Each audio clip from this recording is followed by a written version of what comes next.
The Rosen Report, sports like never before.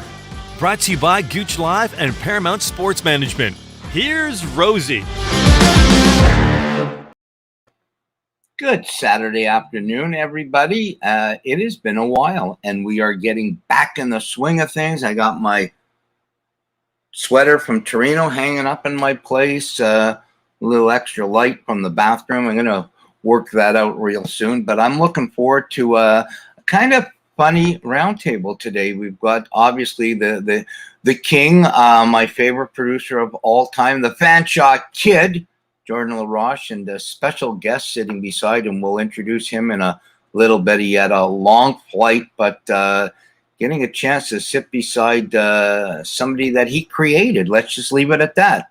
And the Gouche coming to you from the ice. It looked like he's in Vancouver right now, and he's doing something incredible. Battle of the blood for cancer, blood cancers, and Gouche is always doing great things. And it looked like he just came off the ice. We'll have to ask him. Let's see if he's up there. Jordan, are you around? And is the Gouche out there?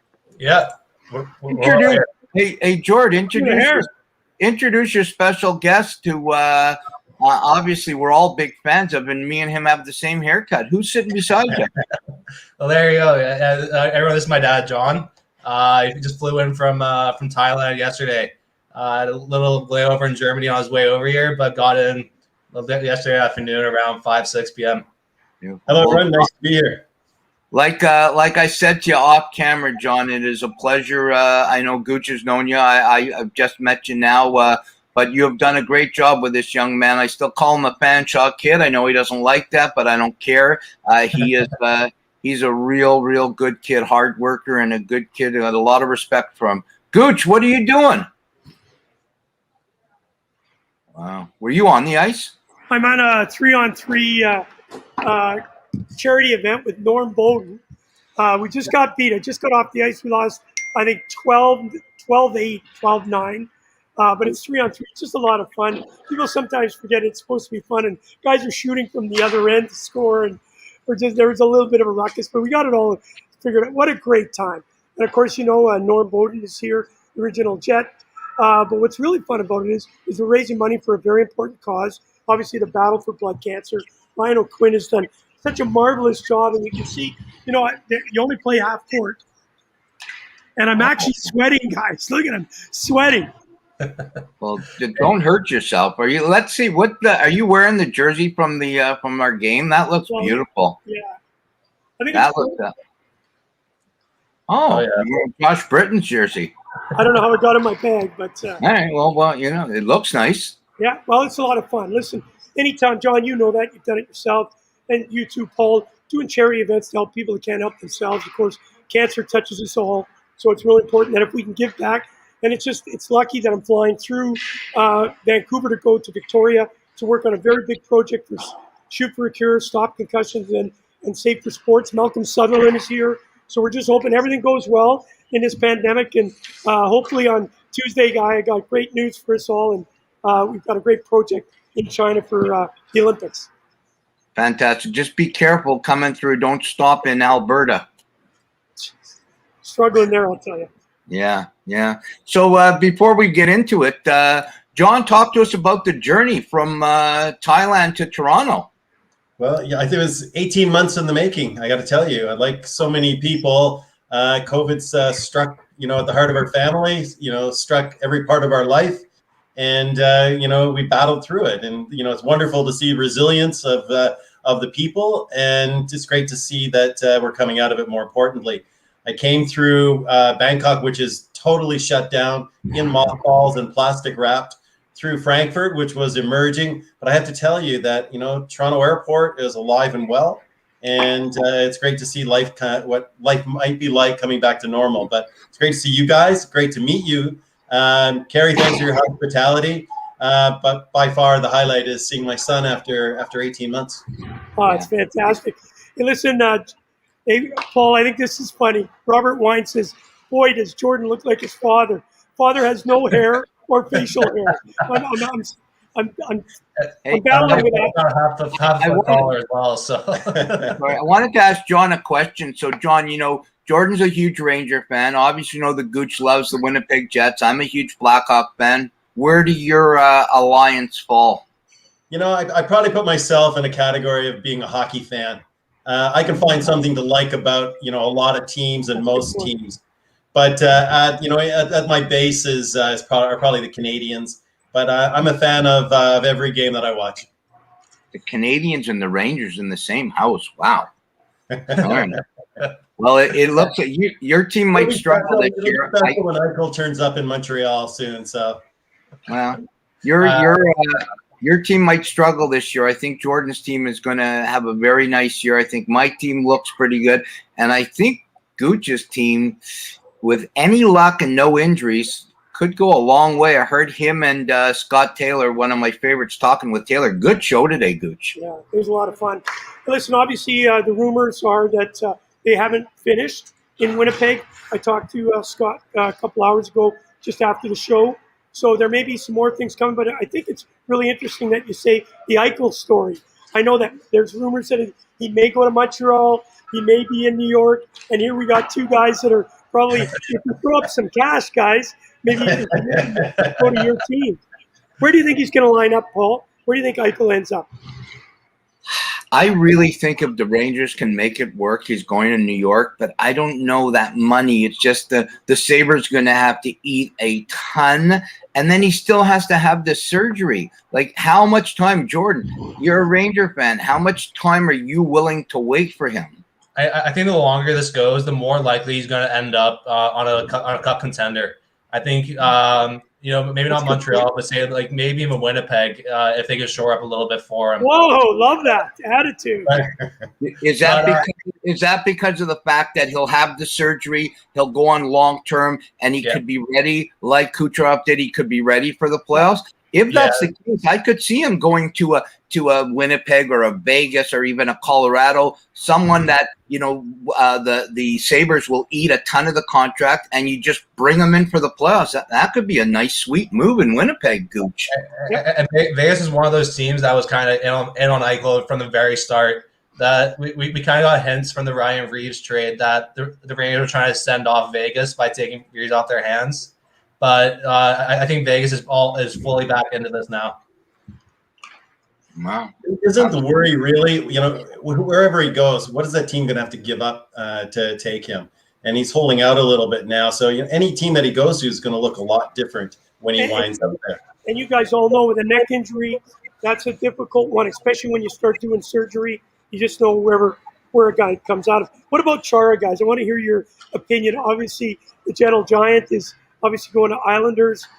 Barry Trotz, who Paul, you and I have a lot of respect for. The only guy that probably knocked me out at center ice. So I got a lot of respect for that dude. But I think he's a good match there. I think he's a really good fit. I love it. I absolutely love it. I think it's great. They gave up next to no money whatsoever to have a leader in that room. Hey, listen, the Islanders were Game 7 away from being in the Stanley Cup final. They lost to the Stanley Cup champion back-to-back in Game 7. I think the only thing they're missing is maybe a little more leadership. They got one of the best coaches in the league. They've got good goaltending. I love the move. I think it's a no-lose move whatsoever. What do you think, Jordan? But Jordan, didn't they get a lot older?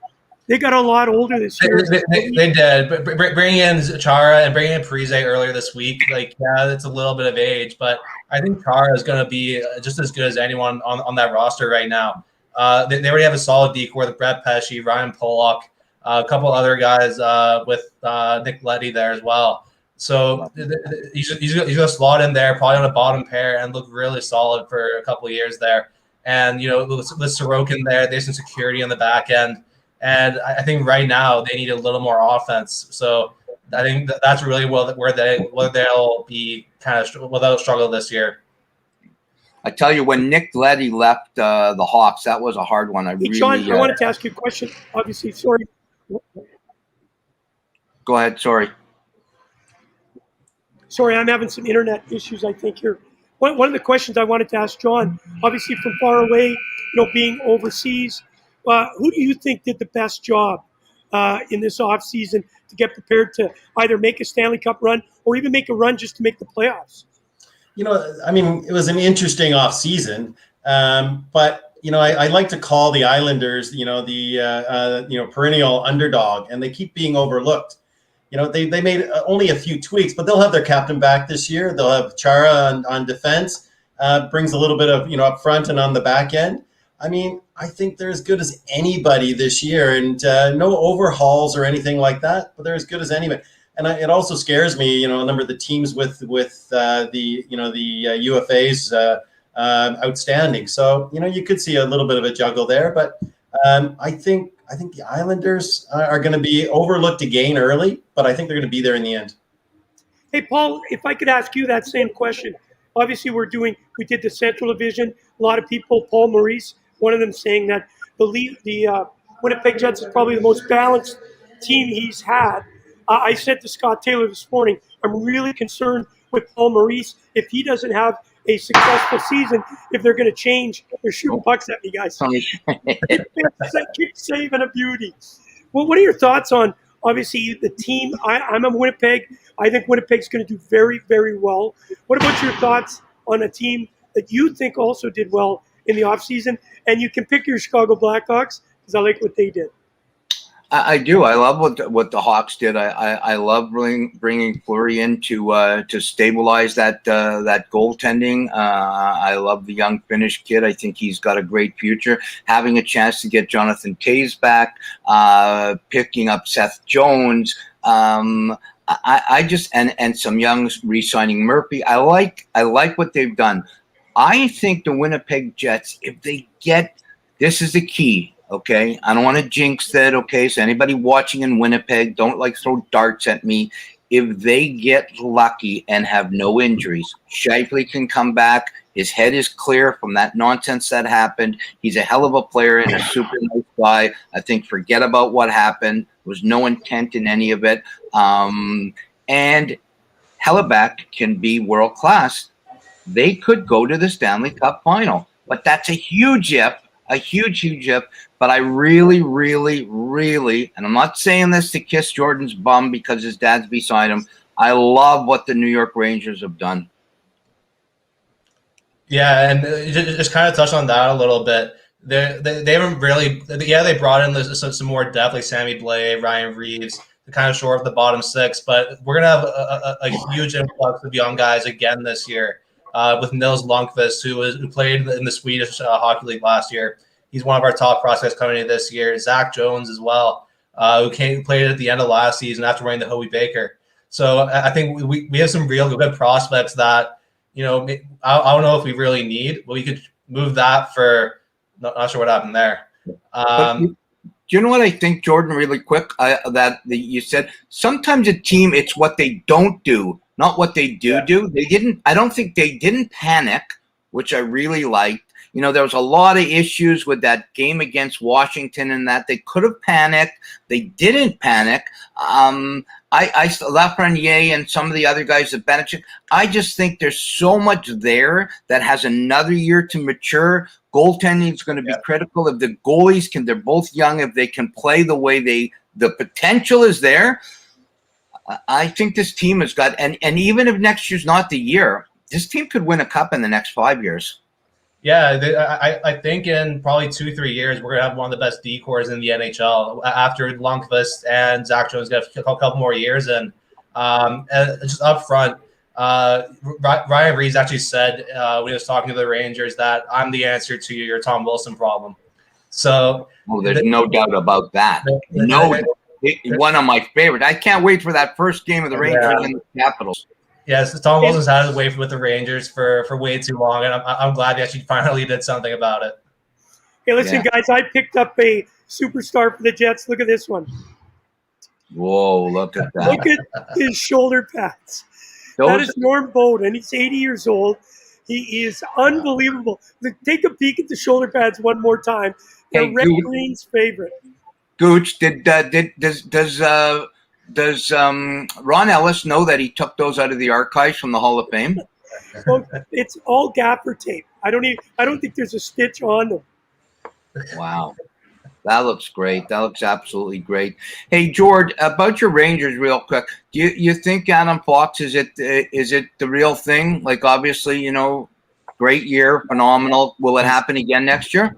I think he's going to be a nominee for sure again. I think he comes back and just has another incredible year. Like he's in his second year, and kind of like when you watch him play, he does what no other D-man in the league does. He's so calm with the puck. He wins every puck battle on the boards, even though he's not really a big guy. He has all the skill in the world. One of the smartest hockey players I've ever seen. So I think Adam Fox comes out this year and just lights it up again. May even outperform himself like they did last year. You know what's amazing about the league? We talk about McDavid's and obviously the Draisaitls and McKinnons and that. What a great couple of years with young defensemen. Makar obviously in Colorado. Obviously we see Quinn in Vancouver. There's just a raft of great young defensemen. John, again, you're obviously late nights you have to watch or early mornings. What are your thoughts on the change of the game since you've been away? With it was all offense. Now we've got these dynamic young defensemen coming in the league. You know, Kerry, I think you struck the nail on the head. I think what's really exciting about the league now, and I don't mind it at all. I don't hesitate to say, is this flat cap. What that's forcing these teams to do. They're forcing some young guys through the system. Teams stuck with big contracts like the Leafs are just going to continue to struggle. But look at what some of these teams are doing, and look at how some of these kids are responding. I think this flat cap is a really interesting dynamic. You know, a lot of guys being bought out, a lot of guys moving, signing up for PTOs and the like. But you don't have to look very far down that the D cores as being the difference. If you can find a D to stand up under this new cap system, anything is possible. And you're talking about one of them right now. Look at who I found, guys. Speaking of young guys, Normie, Normie, I love those shoulder pads, Normie. Oh yeah, and they're great. I need a little more duct tape to keep them together. So He's sponsored by Red Green. Hey, Norm, be honest here. How is Kerry Goulet playing? he looked pretty good to me, I tell you. He had a couple of good moves and a couple of good passes. I think he's got a hat trick already. I didn't back check, though. There's no back checking. Yeah, but you've never back checked in your life. Second game, we're going to regroup here, and we'll be okay for the finals, I tell you. All right. Yeah, we got a little revenge to do against the Wolves. Hey, Norm, while we have you for a second, talk to us about your Winnipeg Jets. Are they for real this year? I think so. Like I was saying before, if Dubois gets his act together, and I think he will, now that maybe he's settled down in Winnipeg, and of course Scheifele's back, and I think Nate Schmidt, who was acquired from the Vancouver Canucks, I think he'll help tremendously because he had a great year in Vegas. Last year he had a mediocre year, so this year is a good time to pick his game up and help the Winnipeg Jets maybe go to the Stanley Cup Finals. Who knows? Hey, Norm, one last thing. Talk to us about what you're doing. I know Gouche is so grateful to be out there, and we love you here back in Toronto. Talk to us about the event that you have right now, what you're doing. Well, but a couple of months ago, this guy that I met from Winnipeg, he says, Norm, could you help me out with this cancer organization? I said, sure, I will. And it's for Leukemia and Lymphoma Society. And I'm just happy that Kerry Goulet came here to help us out. And of course, it's going to a great cause. And I was telling Gouche here that I had prostate cancer. I was diagnosed with prostate cancer. So I was all for helping out the organization. So everybody's really enjoyed themselves and came to play hockey and ready to play and have fun. And that's the most important, to have fun and raise a lot of money, in which I think they've raised about $24,000 already. So the weekend is fantastic, and it's going to a great organization. Fantastic. Well, you look amazing. So we'll let you get ready for your next game. Make sure that Gouche doesn't get hurt, okay? Okay. No, don't worry. We'll keep them intact. Thanks, Norman. Thanks, All right, guys. Norman. Hey, I got to get back in the dressing room.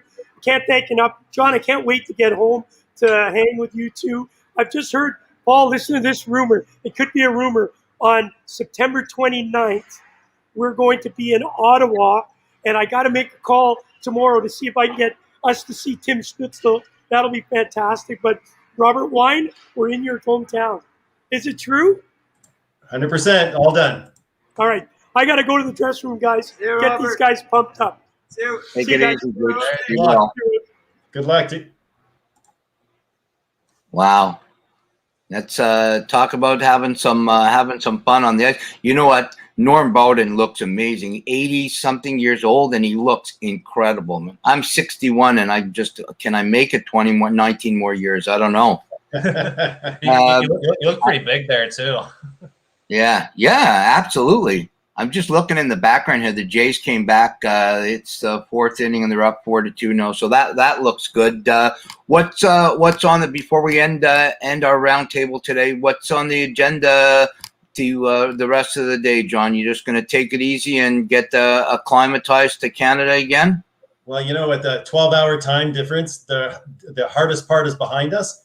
Yeah. So I think we'll take a ride downtown and see what the downtown of Toronto, and maybe catch the end of the Blue Jays game along the way. Perfect. Fantastic. Hey, listen, it's great seeing you, getting to meet you. I love your kid, and we will definitely meet up in person before you make the journey back. Jordan, tomorrow night we got a absolutely great show. The Journey at 8 p.m. tomorrow night. Brad Barco and myself, we have Shane Smith. Shane's story is incredible. Triple amputee at birth. Unbelievable story. After years and years and years and years of struggle to make it as an athlete, Paralympic athlete, he goes to Tokyo with the wheelchair rugby team. They don't have the result that they want. Come back in 5th place. We're going to talk about his entire journey tomorrow night at 8 o'clock. It's going to be great. Any last words from the Roche boys? Thanks for having me. It's an honor, Paul. You're a mainstay in this program, and I was very happy to be a part of it today. Thanks for including me. Thank you, Jordan. Excited for tomorrow with Shane Smith. We had the pleasure of having you on the Rosen Report a while ago. It's still probably one of the most memorable episodes I've had with you. So get ready for tomorrow. Perfect. Appreciate it. All right, I'll just wrap her up, and then we'll. I'm looking forward to watching the rest of this Blue Jay game. People out there just enjoy it. Okay, they have a chance. September 1st, they were done. They had 9% chance of making the playoffs. Now it's September 17th, I think, 18th, and they have a 60% chance. The Yankees lost today. If they win, they're back in a playoff spot. Just enjoy it. Whether they make it or they don't, enjoy it. Enjoy the beautiful weather. Take care of yourself. Take care of each other. See you tomorrow night at 8 p.m. Eastern Standard Time. The Journey with Brad Barco and our special guest, Shane Smith. Until then, for the Gouche, for John and Jordan LaRoche, and myself, Paul Rosen, this is the Roundtable. God bless. You've been listening to the Rosen Report, sports like never before, with your host, Rosie. Brought to you by Gouche Live and Paramount Sports Management.